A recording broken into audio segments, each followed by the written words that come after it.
And our own Martha McCallum is on the floor of the New York Stock Exchange. And Martha, let me begin with you, just to give us the flavor of the moment, if you would. Peter Henderson was saying earlier that it's kind of a routine day down there.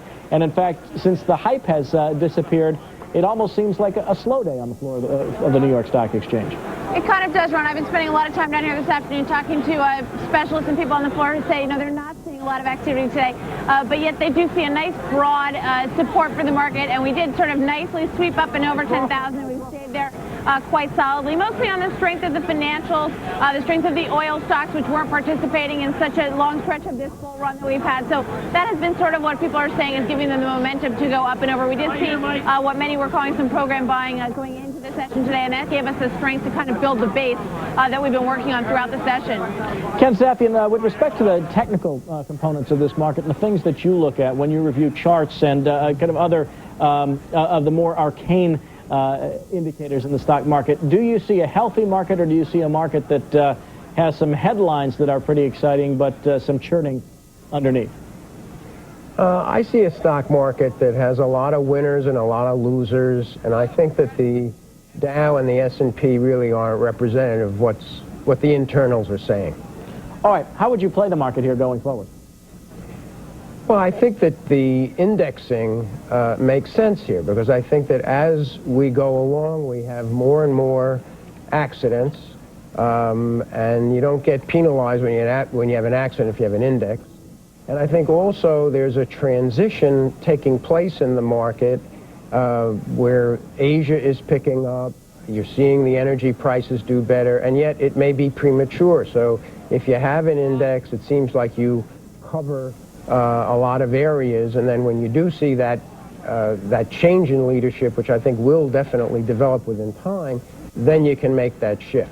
David, speaking of leadership, one of the leadership areas of this stock market, of this bull market really of the last couple of years, of course, has been merger and acquisition activity, which last year was over $1 trillion in the United States, and this year it's pretty strong as well. Today, just another case in point. Exactly. Today, news of talks between companies in consolidating industries. Now, we don't have any of the big deals that we are so accustomed to seeing, but nonetheless, you've got talk of a $25 billion transaction in the oil industry, and talk as well of what would be even more extraordinary, in fact, the largest of all time. Those talks have quieted, though, but nonetheless, the FT reporting about Bristol Myers talking to Glaxo. When you look at those market values right there, that could have been a record year a few years back. As you point out, though, Ron, of course, it has been part of the fuel for this market.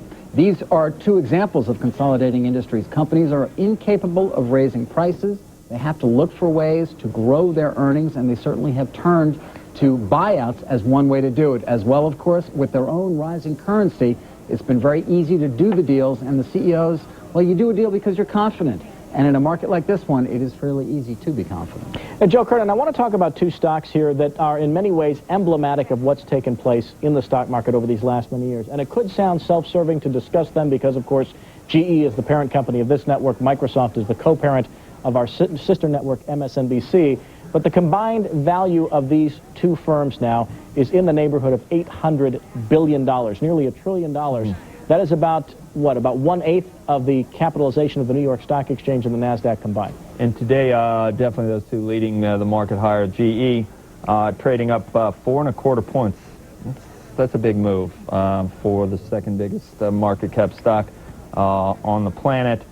Just below an all-time, I guess, intraday high, 112 and 15/16 is the print on the machine. I should say it's 1/12 of the market, not 1/8. Sorry. And Microsoft also now up 3.25. It's interesting we may, if the comp, well, we're just close enough to, to setting a new high with the NASDAQ comp. That's almost a confirmation there as well. I'm struck by the continued weakness in the transports, but, just like everything else, any of the technical underpinnings that didn't quite live up to what certain technicians wanted and would use, they would use that as evidence that the market wasn't going any higher. It doesn't matter anymore that the transports didn't hit a high. One thing that I thought was interesting, we're continuing to see leadership in some of the Dow stocks that brought us here, but we're also perhaps seeing a bottoming in some of the Dow stocks that haven't participated. Suddenly Caterpillar turned around and said, yeah, 3 weeks ago we said some negative things, but now we think things look a little bit better. The perception that Boeing may have bottomed. Suddenly the oil stocks are becoming players here. So you've got the leaders still up here, and then some of the laggards.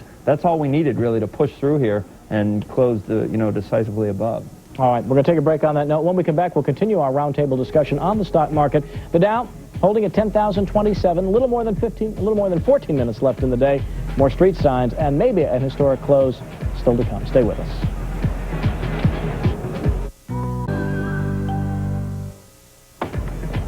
Dow Industrial Average still up 206 points at 10,028, a 2% gain for the day. Just about 12 minutes left in the session. Can the Dow hold 10,000? Today on Market Wrap. Microsoft settlement talks are scheduled to begin tomorrow. The antitrust trial in Washington has failed to scare away the bulls. Microsoft stock among the hottest on Wall Street. Watch Market Wrap today, 4 p.m. Eastern at CNBC. Be direct, Dow.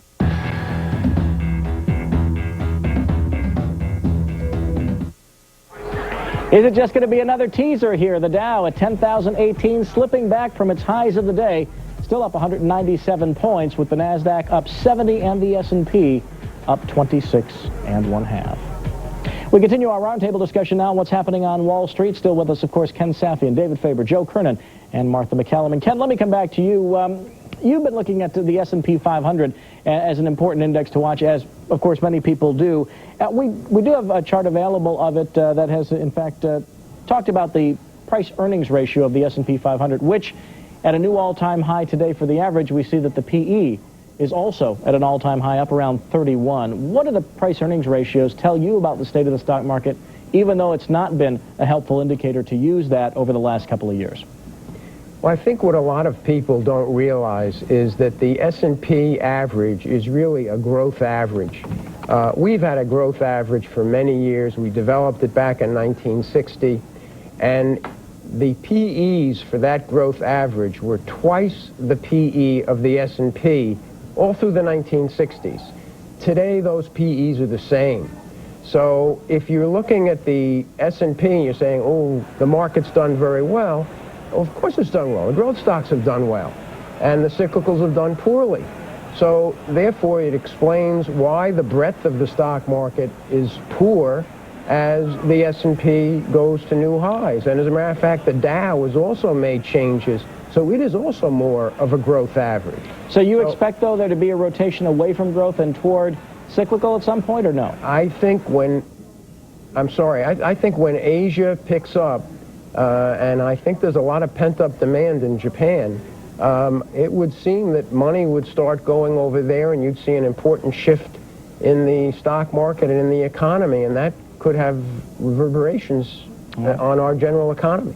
David and Joe, let's talk a little bit about, again, what's going on here. David, as you kind of canvass the street, what are you hearing from people today? Kind of an unexpected burst to the upside on this Monday. And a relatively quiet market in a sense. Many portfolio managers not particularly excited by breaching the 10,000 mark per se at this point, given we closed that day on the 18th of March at 99.97. But also wonderment at how many potentially, at least in some people's opinions, dangerous signs this market continues to ignore, from, of course, international crisis to rising interest rates here as well. So, Ron, kind of coupled a yawn in some ways, but as well sort of that continued wonderment at just how high this market continues to go, despite what some would say are danger signals, at least in their opinion. All right, before we wrap up this version of the conversation, let's go over to Bill Griffith for a minute here to get a preview of what is likely to come up after 4 o'clock today. The Dow at 10,010, dangerously close to slipping below, but if indeed we get the number, what happens at 4 o'clock? Deja vu all over again. If we do close above 10,000, our long-awaited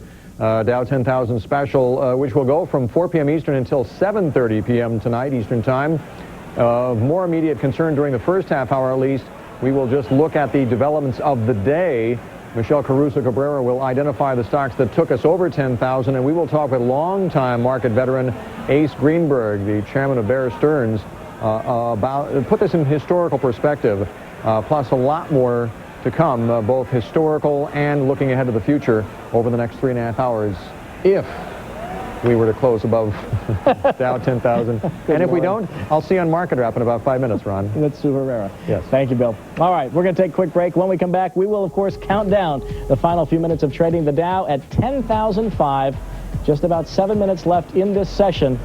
See if it can be done this time. More street signs in just a moment. All right, the Dow holding at 10,007 with 3 minutes left in the day. No, I'm sorry, 3 minutes left in the day. No, I'm sorry, 6 minutes. The S&P's up 25. The Nasdaq's up 66 as we wind down this Monday session on Wall Street. And before we do that, though, let's quickly go around the board here. Joe Kernan, about 2 minutes left to talk about this. You get 30 seconds. Some final thoughts here.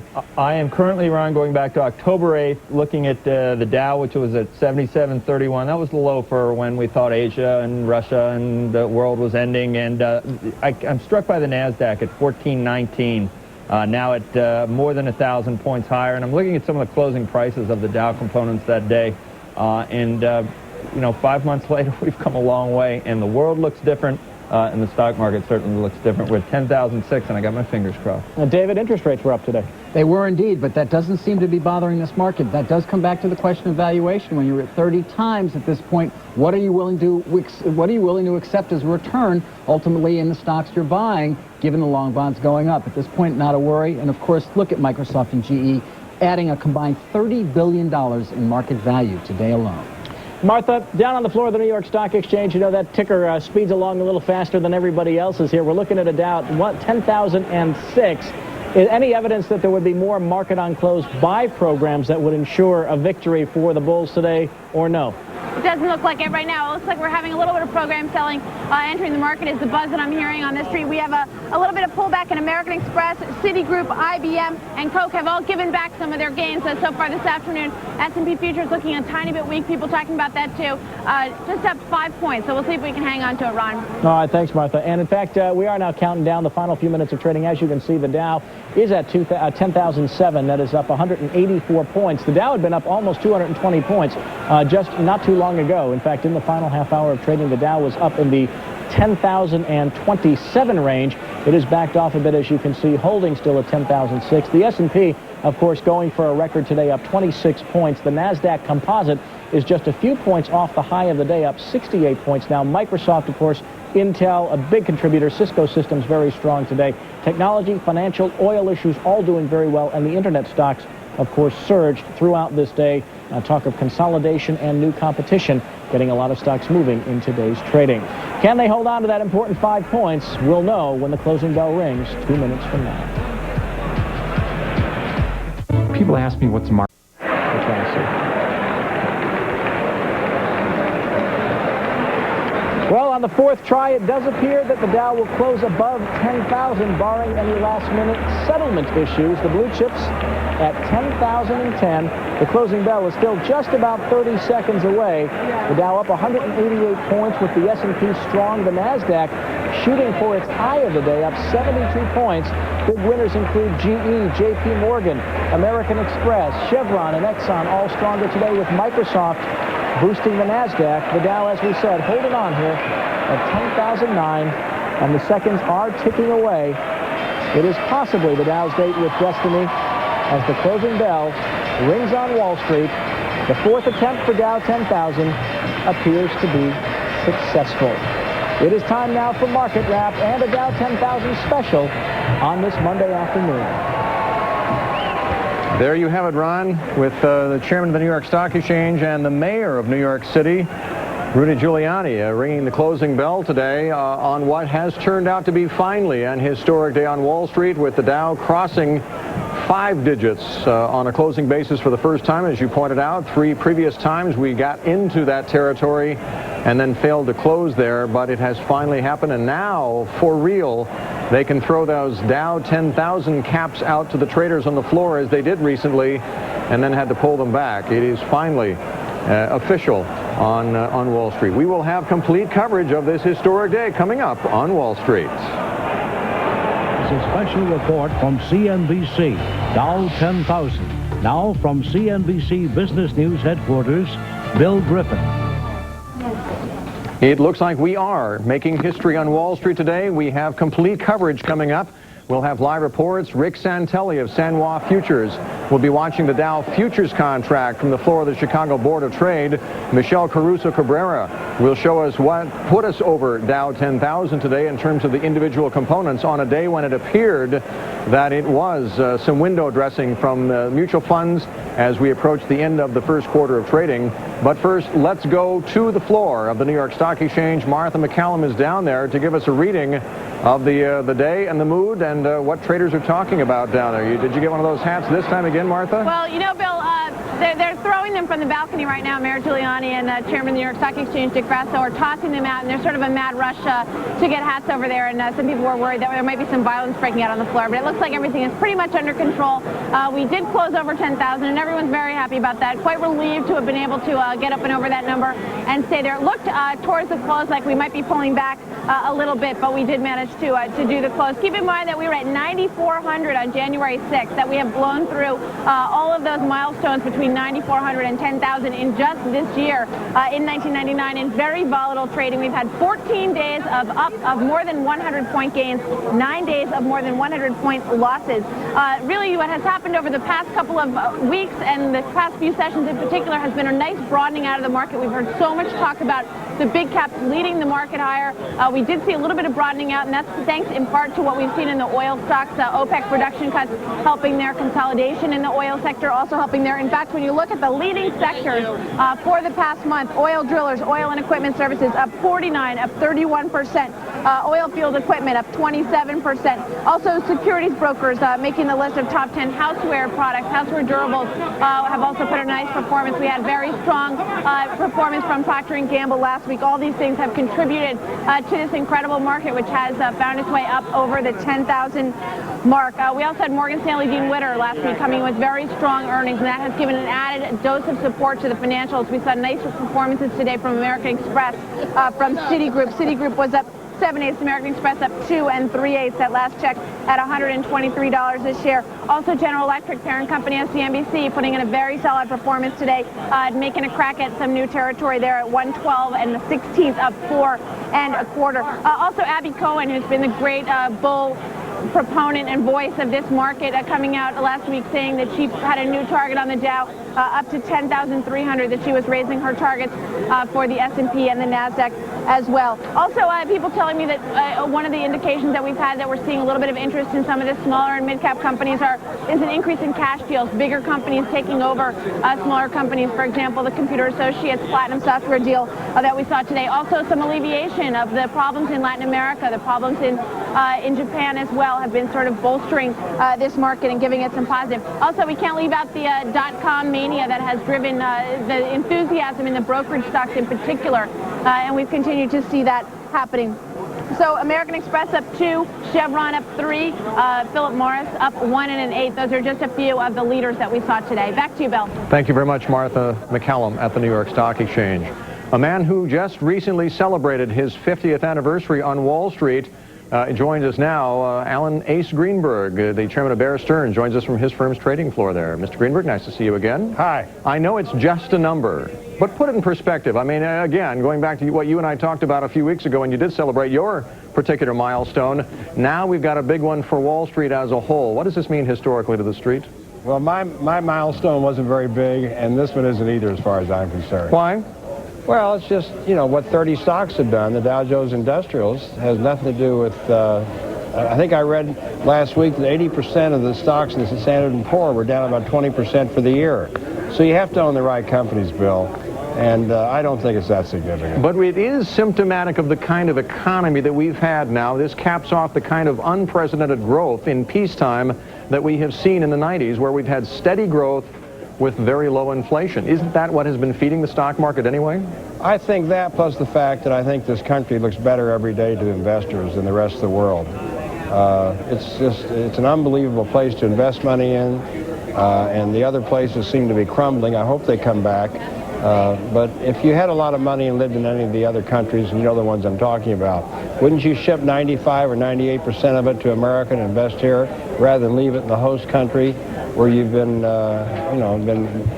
mangled really by inflation, governments, and so forth? And, you know, once upon a time when we did have higher inflation in this country, gold and real estate provided some competition for stock prices. It's probably, I mean, the stock market's about the only thing left standing right now, isn't it?